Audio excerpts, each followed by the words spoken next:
Selamat sore Bang Adrianus. Ya, selamat sore. Bang, gimana Bang menanggapi kasus Vina yang lagi viral ini? Tadi sempat salah satu lawyer Kobra mengatakan selama ini betul bahwa 5 yang sudah tertangkap dan 3 DPO. Nah, Abang melihat dari kacamata hukum Abang, melihat 2 DPO yang dihilangkan itu menurut Abang seperti apa? Ya, menurut saya perlu kita tahu bahwa 3 DPO yang sudah ditetapkan oleh pengadilan, artinya dari tahap penyelidikan, penyidikan, bahkan di dalam persidangan pun itu sudah diuji. Ya, itu sudah diuji. Artinya penetapan DPO ini sudah semua berdasarkan KUHP dan juga telah diuji di persidangan, sehingga DPO itu yang 3 orang itu sah secara hukum. Jadi tidak ada omongan-omongan lain ya dalam menghilangkan DPO itu, karena memang itu sudah diuji sah secara hukum. Mungkin kesannya pihak kepolisian sendiri merasa terburu-buru nggak sih Bang dengan penetapan kasus yang tadinya sempat ada 3 DPO dan sekarang mengklaim bahwa hanya 1 DPO dan 2-nya itu, terkesan ini nggak sih Bang ada mungkin muatan-muatan di balik atas maraknya kasus ini gitu Bang? Saya rasa kepolisian di Republik Indonesia ini dalam melakukan penyelidikan itu sangat hati-hati sekali. Hati-hati ya. Karena kepolisian selalu berlandasan undang-undang, menurut KUHP yang berlaku. Jadi seperti itu. Ada yang mengatakan bahwa salah tangkap gitu Bang. Menurut Abang seperti apa Bang? Apakah polisi bisa salah tangkap atau dia harus meng-cross check dulu gitu, gimana Bang? Dari hal-hal yang terdengar di media sosial bahwa Peggy atau alias Perong ini ada yang menyampaikan salah tangkap, ada juga yang menyampaikan dari pihak kepolisian bahwa benar. Mungkin dalam pihak kepolisian mereka punya bukti-bukti. Bukti-bukti itu harus berlandasan KUHP. Masuk lagi pasal 184, keterangan saksi, keterangan ahli, bukti surat, petunjuk, dan keterangan terdakwa. Jika itu semua sudah terbukti, maka pihak kepolisian punya alasan yang tepat. Oke, untuk bisa dikatakan Sebagai pakar hukum, praktisi hukum, no viral no justice itu tanggapan apa Abang seperti apa?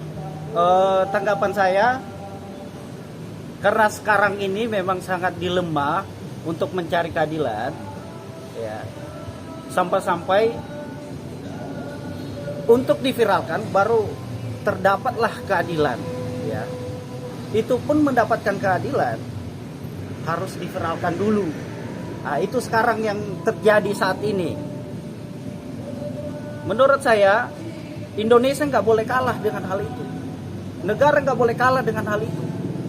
Tetap harus bertindak sesuai peraturan yang ada. Jadi seperti itu. Kalau menurut Abang sendiri nih dengan penangkapannya PI Aris Perong itu terkesan, maksudnya ini enggak Bang? Kan kemarin itu sempat ada penangkapan yang diduga siapa namanya Saka. Ya, itu kan salah tangkap juga nih Bang. Nah, artinya kalau menurut Abang nih dari sebagai praktisi hukum itu sudah melalui prosedur ini enggak Bang? SOP dari pihak kepolisian untuk menangkap si Peggy itu Bang. Peggy itu Bang. Ya. Oke. Dari prosedur kepolisian sendiri, tetap lagi untuk melakukan penangkapan itu harus berlandasan bukti-bukti, sesuai dengan pasal 184 KUHP, yaitu keterangan saksi, keterangan ahli, surat, dan atau petunjuk maupun keterangan terdakwa. Jika itu semua lengkap, kepolisian sudah melengkapi terlebih dahulu, sah-sah saja. Tapi kalau misalnya pihak keluarga dari Peggy Kurniawan, Peggy Setiawan, Peggy Setiawan yang menyatakan bahwasanya pada saat kejadian ya dia tidak di tempat. Nah, itu harus bisa dibuktikan juga. Lakukan upaya hukum lain dengan pra peradilan. Ya. Di mana ketika melangsungkan pra peradilan, permohonan pra peradilan harus membawa saksi. Siapa saksinya?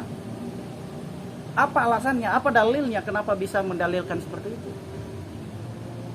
Atau bisa melibatkan LPSK, perlindungan saksi, sehingga kasus ini bisa terang benderang seperti itu.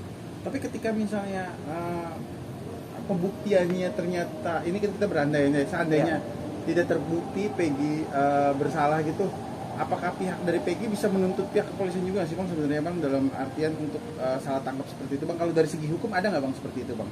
Oh ya, jelas bisa menuntut. Bisa ya? Jika misalnya dimenangkan dalam pra peradilan. Artinya makanya prosedur ini semua harus dilibatkan. Dilibatkan ya? Lembaga seperti LPSK harus dilibatkan. Sehingga semua terang benderang.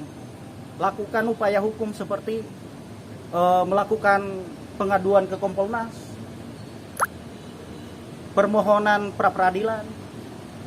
Kalau bisa dihadirkan semua, dipanggil semua mantan narapidana ini, mantan narapidana maupun narapidana, dihadirkan semua supaya memberikan keterangan dan diwakili ataupun didampingi oleh LPSK itu sendiri.